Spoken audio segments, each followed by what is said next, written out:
Olá, bom dia a todos. Meu nome é Bernardo Falcometa e hoje eu vou fazer a apresentação do artigo de inspeção baseada em risco em equipamentos submarinos da indústria do petróleo.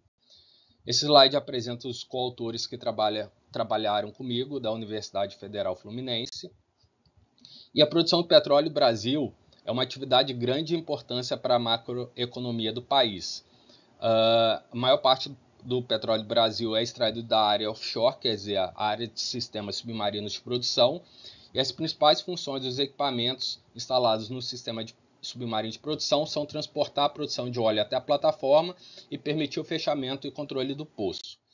Essa figura apresenta um sistema submarino de produção típico, onde que são compostos por vários equipamentos instalados no leito marinho, dentre os principais os dutos de produção e a árvore de Natal molhada, que é um equipamento posicionado sobre o poço submarino para fazer o controle do poço submarino, como por exemplo o fechamento. Sobre a gestão de integridade desse ativo submarino, todo poço submarino possui um plano de gestão de integridade atrelado com uma periodicidade de inspeção e teste. A definição dessa periodicidade é um trade-off entre a quantidade de inspeções e o risco. Quanto maior a quantidade de inspeções, maior é o custo desse programa, mais é menor o risco, e vice-versa. O objetivo desse trabalho é fazer uma pesquisa bibliográfica de inspeção baseada em risco em árvores de Natal molhada e equipamentos correlatos. A árvore de Natal molhada é um equipamento posicionado sobre a cabeça do poço e ela é composta por um conjunto de válvulas que faz o controle da produção de óleo pelo poço submarino. Existem vários tipos de inspeção e testes que são executados na árvore de Natal molhada. Eu vou apresentar os principais. O primeiro deles é a inspeção visual na árvore de Natal molhada, executado por um veículo remoto denominado ROV. Esse veículo faz uma inspeção visual no externo do equipamento para avaliar o estado, a saúde física desse equipamento, como, por exemplo, grau de corrosão e o estado de integridade de alguns componentes. O segundo tipo de teste é um teste funcional nas válvulas da árvore de Natal. Esse teste funcional se compõe do fechamento da válvula para verificar sua funcionalidade. O terceiro teste é um teste de estanqueidade, que é feito um teste de pressão contra a válvula fechada para garantir sua estanqueidade.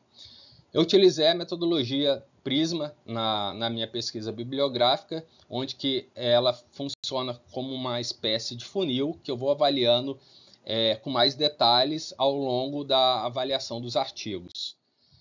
Falando um pouco mais de risco de falha, é importante iniciar com a definição do risco de falha, que é uma associação entre a probabilidade de falha e a consequência de falha. Ela é muito comum, apresentada como uma matriz de risco, onde que uma matriz bidimensional, dado uma dimensão pela probabilidade de falha e outra dimensão pela consequência de falha. Combinando as duas dimensões, é encontrado o risco, que pode variar de um nível menos severo até um nível mais severo. O processo de inspeção baseado em risco é um processo de avaliação e gerenciamento de riscos focados na perda de contenção de equipamentos pressurizados.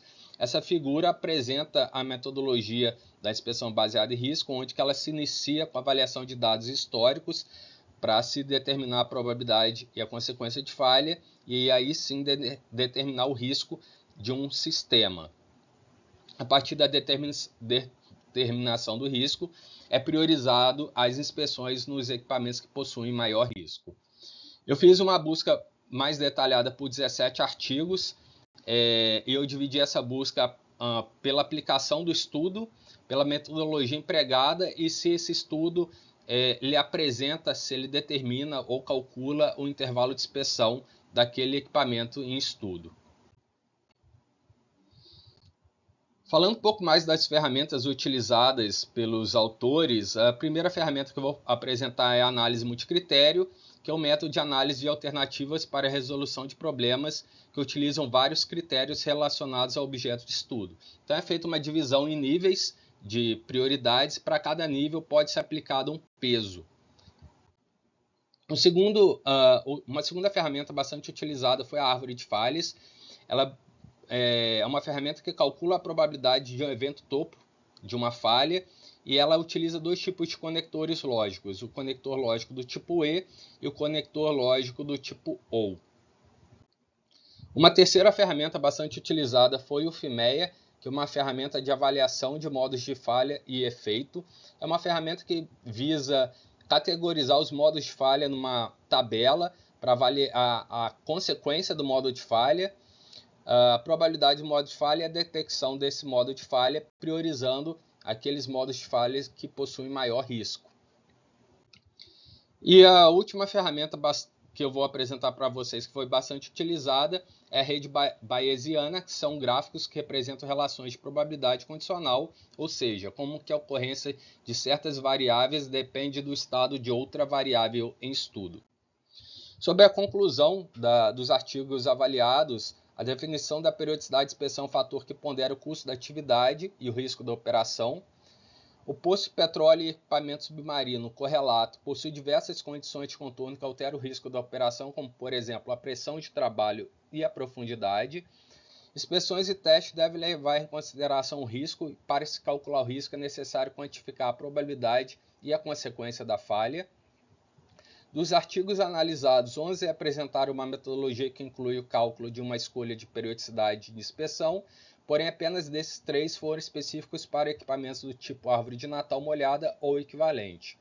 A metodologia de inspeção baseada em risco da norma API 580 e 581 ela é muito aplicada para a indústria de superfície, mas pouco aplicada para sistemas submarinos, devido à sua complexidade de cálculo e dos seus testes, que são muito difíceis de serem replicados para a indústria submarina. E obrigado pelos ouvintes da minha apresentação do artigo. Meu nome novamente é Bernardo Falcometa Sevold.